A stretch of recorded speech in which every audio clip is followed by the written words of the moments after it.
வணக்கம். 2026-27ஆம் கல்வியாண்டிற்கான முன்னேற்பாடுகளை இப்போதே பள்ளி கல்வித்துறை தொடங்கியுள்ளது. 1 முதல் 3ஆம் வகுப்பு வரையிலான மாணவர்களுக்கு புதிய பாடத்திட்டம் அறிமுகமாகிறது. இது வெறும் தியரியாக இல்லாமல் QR கோடு வீடியோக்கள் மற்றும் செயல்முறை வழி கற்றல் முறையில் அமைய உள்ளன.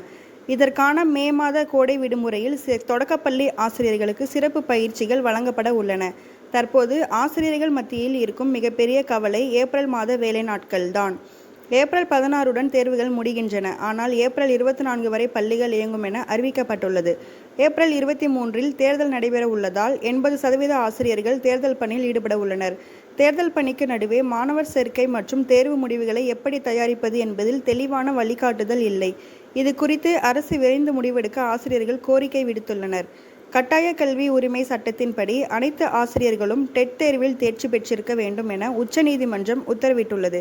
தகுதி பெறாத ஆசிரியர்களுக்காக சிறப்பு டெட் தேர்வு ஜூலை மாதம் நடைபெறுகிறது. இத்தேர்வுக்கு விண்ணப்பிக்க தேவையான பணிச்சான்று வழங்குவதில் தாமதம் செய்யக்கூடாது என சிஇஓக்களுக்கு கடும் உத்தரவு பிறப்பிக்கப்பட்டுள்ளது. சான்று கிடைக்காமல் எந்த ஆசிரியராவது விண்ணப்பிக்க முடியாமல் போனால் அதற்கு அந்தந்த அதிகாரிகளே முழு பொறுப்பேற்க வேண்டும் என பள்ளி கல்வித்துறை எச்சரித்துள்ளது.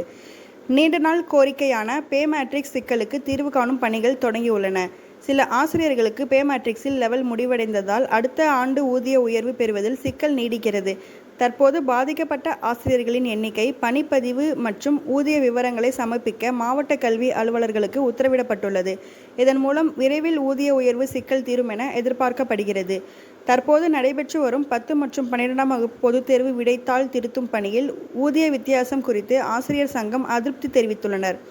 12ஆம் வகுப்பு பொதுத் தேர்வுக்கான 90 மதிப்பெண்களுக்கு ஒரு விடைத்தாள் திருத்தினால் ரூபாய் 10 வழங்கப்படும். அதே நேரம் 10ஆம் வகுப்பு பொதுத் தேர்வுக்கான 100 மதிப்பெண்கள் அடங்கிய ஒரு வினாத்தாளுக்கு ரூபாய் 8 வழங்கப்படும்.